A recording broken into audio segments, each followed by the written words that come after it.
오늘은 하이델베르크 요리문답 제24문 우리 함께 보도록 하겠습니다. 자, 제가 질문할 때에 함께 답을 해 주시기 바랍니다. 자, 24문 질문하겠습니다. 이 조항들은 어떻게 나누어집니까? 세 부분으로 나누어집니다. 첫째, 성부 하나님과 우리의 창조. 둘째, 성자 하나님과 우리의 구속. 셋째, 성령 하나님과 우리의 성화에 관한 것입니다. 예, 좋습니다. 자, 질문이 이 조항들은 어떻게 나눠집니까? 이렇게 질문하고 있고, 이 조항들, 그러니까 이 조항들이라는 것은 사도신경에 나와 있는 그 12가지로 나누어져 있는 그 모든 조항들을 얘기합니다. 이 조항들은 어떻게 나누어집니까? 할 때 세 부분으로 나눠진다. 이렇게 답을 하고 있습니다. 세 부분으로 나눠지는데, 첫째, 성부 하나님과 그 성부 하나님의 우리의 창조 사역을 말하고 있고, 둘째, 성자 하나님과 우리의 구속에 대하여, 셋째, 성령 하나님과 우리의 성화에 관하여 여기 세 부분으로 사도신경이 나누어져 있습니다. 이렇게 답을 하고 있습니다. 그러니까 이 사도신경이라는 것은 가장 기본이 되는 틀이 뭐냐 할 때 바로 삼위일체 하나님을 가장 기본이 되는 틀로 삼고 있다 하는 것을 알 수가 있습니다. 사도신경에는 많은 내용들이 기록되어 있죠.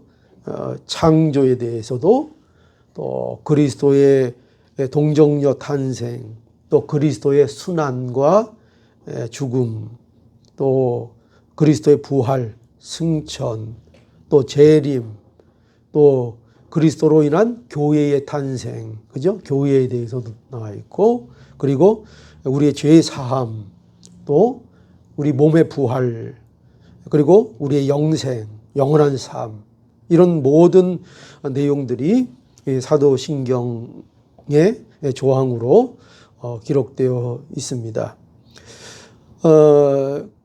이 모든 것들이 그러니까 삼위일체 하나님의 사역이다 하는 것을 고백하고 있는 거죠. 그러니까 이 사도신경이라는 것이, 그렇죠? 그러니까 이 모든 것, 지금 나열한 이 모든 성경의 내용들, 이런 것들이 누가 이 일을 하시는가 할 때 누가 하신다고요? 하나님이, 그죠? 하나님이. 근데 그 하나님은 어떤 하나님? 삼위일체 하나님, 그분이 이 모든 일들을 하신다. 그러니까 우리를 창조하시고 우리에게 그리스도를 주시고 그리스도께서 순환받으시고 죽으시고 부활하시고 승천하시고 또 재림하시고 하는 문제, 또 교회를 세우시는 문제, 우리의 죄를 사하시는 문제, 우리 몸의 부활, 우리의 영원한 영생, 이 모든 것들 말이죠. 이 모든 것들을 누가 하신다? 삼위일체 하나님이 하십니다 하는 것을 고백하는 것, 그것이 바로 사도신경의 가장 중요한 틀이다 하는 것을 우리가 알아야 합니다.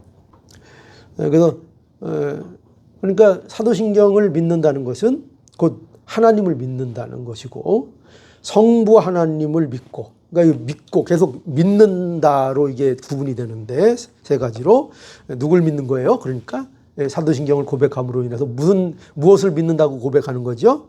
성부 하나님을 믿는다. 성부 하나님을 우리가 믿고, 또 성자 하나님을 우리가 믿고, 또 성령 하나님을 믿는다. 이렇게 고백하는 것입니다. 그래서 이 삼위가 본질적으로 한 하나님이라 하는 것을 믿는 것, 이것이 바로 사도신경의 고백입니다. 그래서 이 삼위일체 교리는 이제 우리가 믿는 바고, 이게 우리의 중요한 기독교 신앙의 핵심이 되는 내용이고, 이 기독교 신앙이 세상의 종교와 다른 아주 구별되는 가장 중요한 내용이요, 진리라는 것을 알아야 합니다. 삼위일체 하나님은, 그러니까 뭐죠? 삼위일체 하나님이라는 것이 뭘 얘기합니까? 하나님은 삼위로 존재하신다. 성부 하나님, 성자 하나님, 성령 하나님이 계시다. 우리가 그 한 분 한 분을 구별할 수 있다 이거예요. 그리고 그분들은 따로 있는 것이 아니라 그분들은 서로 교제도 하시는 분들이에요. 그죠? 그렇게 성부 하나님, 성자 하나님, 성령 하나님도 계신데, 그리고 그 하나님이 그런데 본질적으로 몇 분이다? 세 분이라고요? 한 분이다. 이게 이제 삼위일체 교리입니다. 그래서 이러한 삼위일체 교리는 그야말로 우리가 믿는 이 기독교 신앙이라는 것이 얼마나 세상이 믿는 종교와는 구별되는 것이고, 또 세상이 말하는 하나님과 얼마나 다른 하나님인가 하는 것을 우리에게 알려주는 그런 교리입니다. 그래서 이 기독교는요, 그런 의미로 볼 때에 이 삼위일체 하나님을 아는 것만으로도 우리가 보면 이 기독교 신앙은 무슨 세상의 윤리나 철학 이런 수준이 아닌 거예요. 그죠?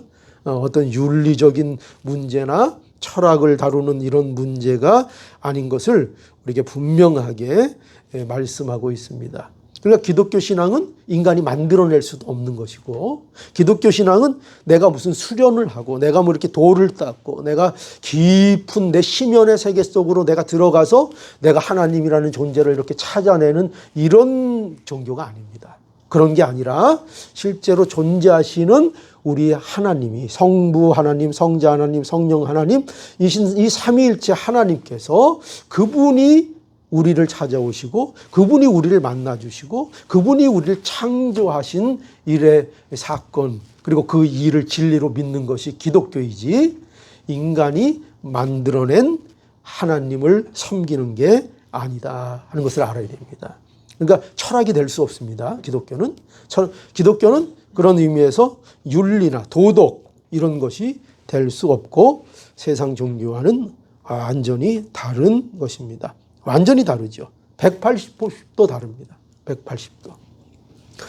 그래서 기독교 신앙은 하나님이 하신 일을 믿는 것입니다.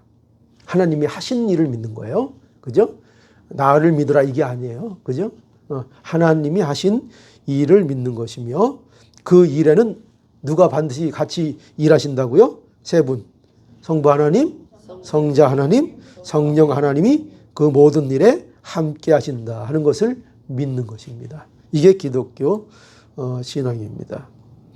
그런데 이 삼위일체 하나님을 믿는 것은 굉장히 어려운 문제입니다. 왜냐하면 이것은 인간의 틀 안에서 이해하는 것은 매우 힘든 내용이고, 그리고 이것은 뭐 힘든 정도가 아니라 사실은 불가능한 일이기 때문입니다.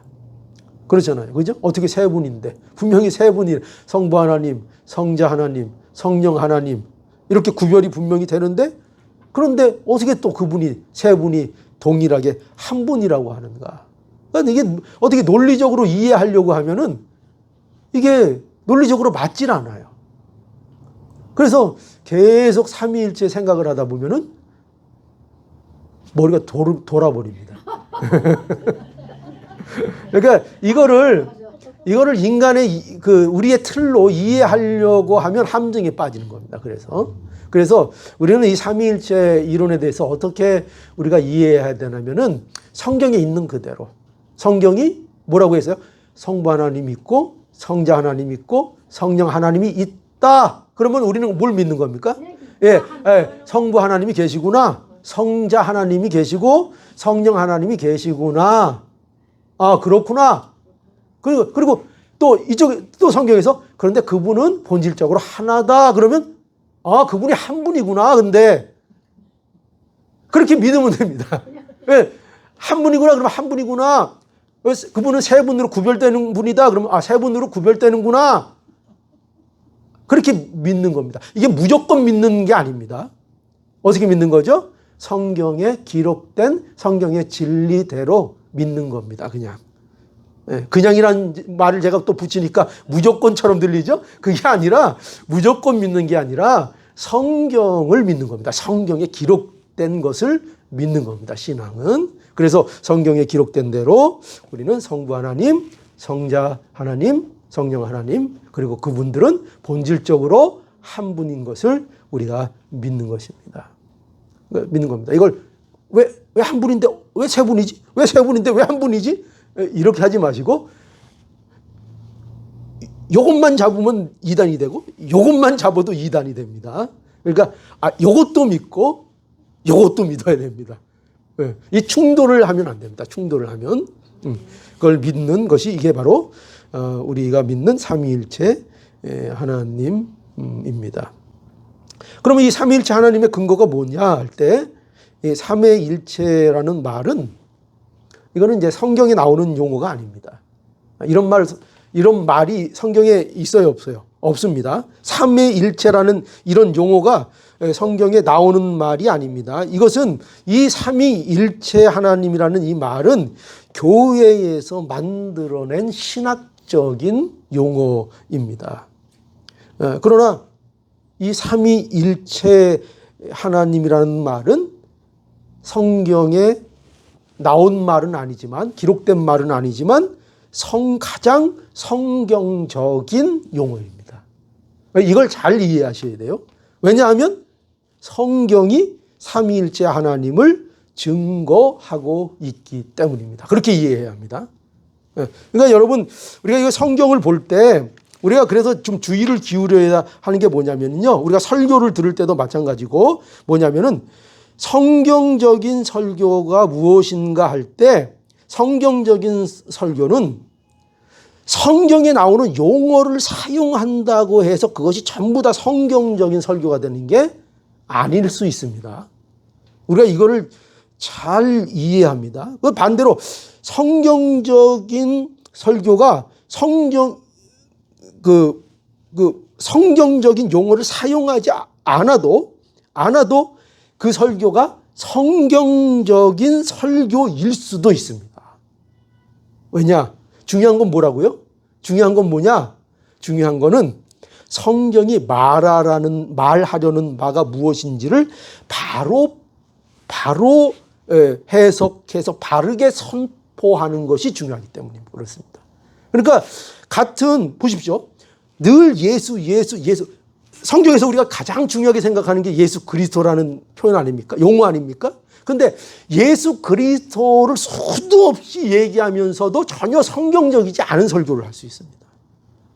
그걸 이해하시겠습니까? 잘 이해가 안 됩니까? 예를 들어서 이겁니다.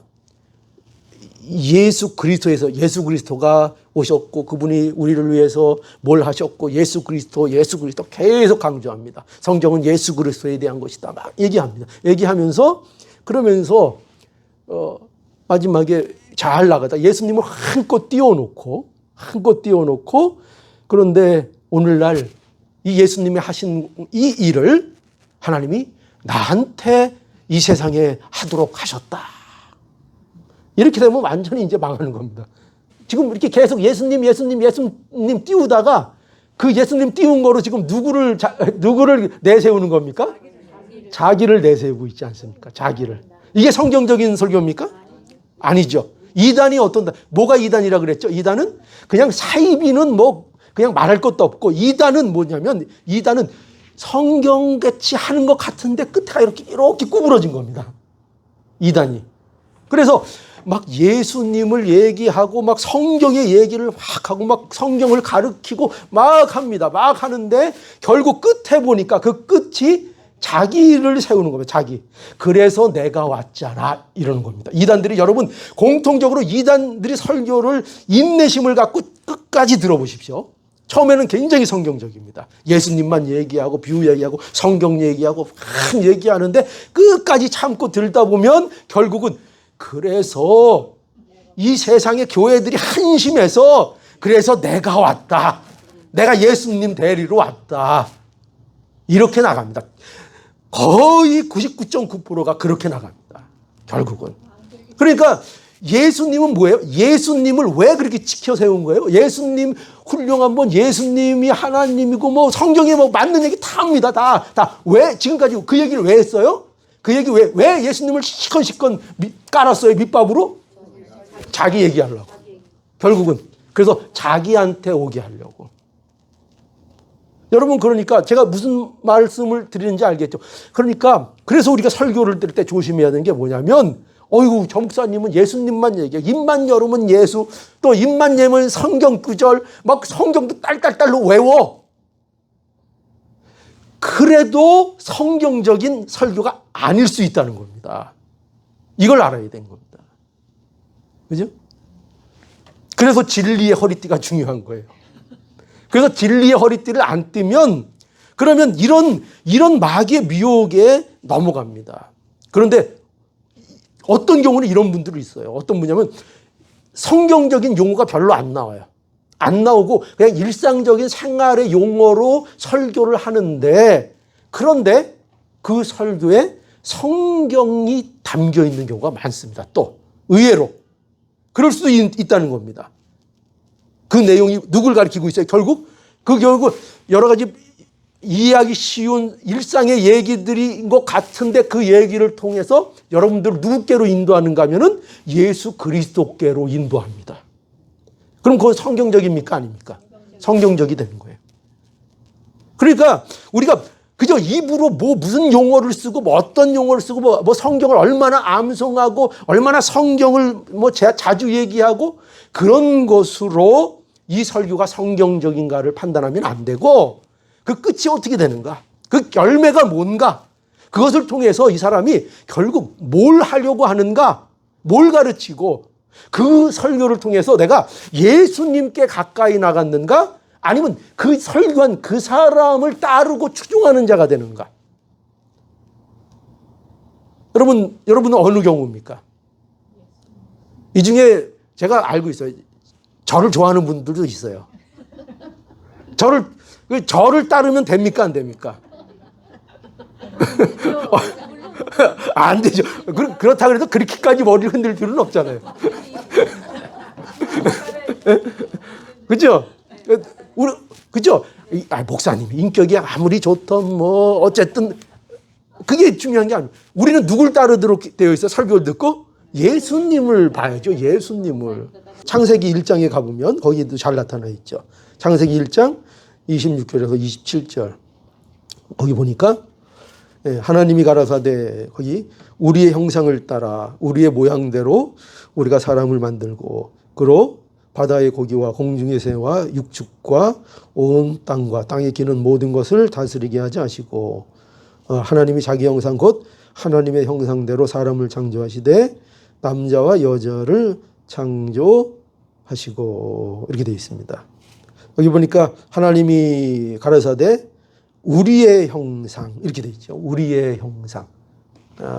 그러니까 아직 인간을 창조하시기 전에, 그렇죠? 하나님께서 뭐라고 하셨는가 하면 우리의 형상. 그 하나님이 우리래요. 우리는 그 복수 아닙니까? 하나님이 혼자 계신데 그 하나님이 자신에 대해서 우리 이렇게 한 거예요. 우리의 형상대로. 그러니까 우리는 다 누구의 형상대로 지음을 받은 자들이에요? 하나님의 형상. 우리의 형상. 근데 그 우리라고 할 때 그 우리는 바로 성자 하나님, 성부 하나님, 성자 하나님, 성령 하나님을 우리에게 보여주시는 거죠. 그래서 우리를 만드실 때도 이렇게 삼위 하나님의 작품인 거예요. 그러니까 우리가 만드는 창조부터 우리는 벌써 삼위 하나님의 작품으로 우리가 만들어졌다 하는 것을 알아야 하고, 또 그 마태복음 3장에도 가보면 오늘 우리가 읽은 거죠. 마태복음 3장 16절로 17절. 예수께서 세례를 받으시고 곧 물에서 올라오실새 하늘이 열리고 하나님의 성령이 비둘기같이 내려 자기 위에 임하심을 보시더니 하늘로서 소리가 있어 말씀하시되 이는 내 사랑하는 아들이요 내 기뻐하시는 자라 하시니라. 예수님께서 성령을 세례 요한에게 세례를 받으시는 그 장면이죠. 근데 여기 보니까 여기 어떤 놀라운 현상이 나타났죠. 예수께서 세례를 받으시고 물에서 올라오실세. 그럼 여기에 이 말씀에 지금 그 현장에 누가 계신 겁니까? 1차적으로 누가 계신 거예요? 예수님이 계시잖아요. 그죠? 예수님이 세례를 받으시고 곧 물 위에서 올라오실세. 그 현장에 누가 지금 계신 겁니까? 예수님이 계신 거죠. 예수님이 분명히 계십니다. 그죠? 보이는 예수님으로 예수님이 계십니다. 그리고 하늘이 열리고 하늘에 하나님의 뭐가? 성령이 비둘기같이 내려 자기의 위에 임하심을 보셨다. 그러니까 성령, 하나님의 성령이 또 임하셨습니다. 그러니까 그 성령도 구별이 되는 거, 여기 보니까 구별이 됩니까? 안 됩니까? 구별이 되는 거죠. 성령도 구별이 되고. 그리고 17절에 그뿐만 아니라 거기서 하늘로서 소리가 있었습니다. 누구의 소리예요? 하나님의 소리죠. 하나님이 소리가 있어 말씀하시되 이는 내 사랑하는 아들이요 내 기뻐하는 자라. 그러니까 이 세례 받으시는 이 장면에 이 세례 받으시는 이 장면은 참으로 놀라운 장면입니다. 그 자리에 누가 임하신 거예요? 그 자리에 누가 계신 거예요? 삼위 하나님이 계신 거죠. 그죠? 예수 그리스도가 계시고 그리고 성령께서 임하시고 하나님 성부의 음성이 거기에 있고 그래서 이 하나님의 모든 예수 그리스도께서 평생에 이루시는 구원의 모든 사역이 누구로 인하여 이루어지는 사역이라고요? 성부 하나님, 성자 하나님, 성령 하나님이 함께 이루실 하나님의 구원의 사역인 것을 이 세례의 현장을 통해서 우리에게 보여주시는 거죠. 그죠? 그러니까 우리의 구원이 바로 이렇게 이루어지는 겁니다. 하나님만 일하시는 게 아니고요. 그죠? 예수님만 일하시는 것이 아니고 성령님만 일해서 되는 것이 아니라 성부와 성자와 성령께서 일하심으로 우리의 구원이 이루어진다 하는 것을 우리에게 말씀하고 있는 것이죠. 그래서 여러분 이처럼 성경이 우리에게 이제 증거하고 있는 거죠. 성경을 보니까 분명하게 삼위일체 하나님이 계십니까? 안 계십니까? 네, 계시죠. 성경을 보니까요. 그래서 우리 이 삼위일체라는 것은 우리 인간의 사색을 통해서 우리가 알아내는 것이 아니라 성경이 하나님의 삼위일체를 계시하시고 있고 성경이 유일하신 하나님이라는 것을 우리에게 말씀해 주고 있기 때문에 우리가 이것을 믿고 있는 것입니다. 자, 그래서 또 마태복음 28장 19절에 가니까 그러므로 너희는 가서 모든 족속으로 제자를 삼아 아버지와 아들과 성령의 이름으로 세례를 주고. 세례도 어떻게 줘요? 성부와 성자와 성령, 삼위일체 하나님의 이름으로, 그죠? 세례를 주는 것이죠. 그러니까 우리의 구속하시는 일은 아들의 일만 아니라는 거예요. 아들의 일만 아니라는 것을 우리가 믿어야 합니다. 그것은 아버지와 아들과 성령의 일입니다. 성부 하나님이 무엇을 하셨습니까? 성부 하나님이 구원을 위해서 뭘 하셨죠? 성부 하나님이 창조도 하셨고 우리의 구원에 대하여 구원을 누가 계획하셨을까요? 우리의 구원, 모든 구원을 하나님이 구원을 하나님이 계획하셨고 그 계획하시고 약속하신 것을 아들이 어떻게 하셨을까요? 아들이 그 구원을 이루시고 그 이루어진 구원을 성령이 어떻게 했어요? 우리에게 가르쳐 주셔서 그 구원이 누구의 것이 되도록 우리의 것이 나의 것이 되도록 성령이 역사해 주신 것입니다. 그러니까 성부와 성자와 성령이 함께 구원에 역사하지 아니하시면 우리의 구원이 있습니까? 없습니까? 있을 수 없는 거죠. 그래서 삼위일체 하나님 이것을 믿는 것이 기독교에 있어서 가장 중요한 믿음의 핵심이라는 것을 우리가 분명히 알아야 합니다. 자, 그래서 사도신경이 바로 이거를 가리키고 있습니다. 사도신경은 성부 하나님과 우리의 창조의 사역, 성자 하나님과 우리의 구속, 성령 하나님과 우리의 성화를 고백하는 그런 사도신경이라는 것을 알고 우리가 이 사도신경을 잘 암송해야 합니다.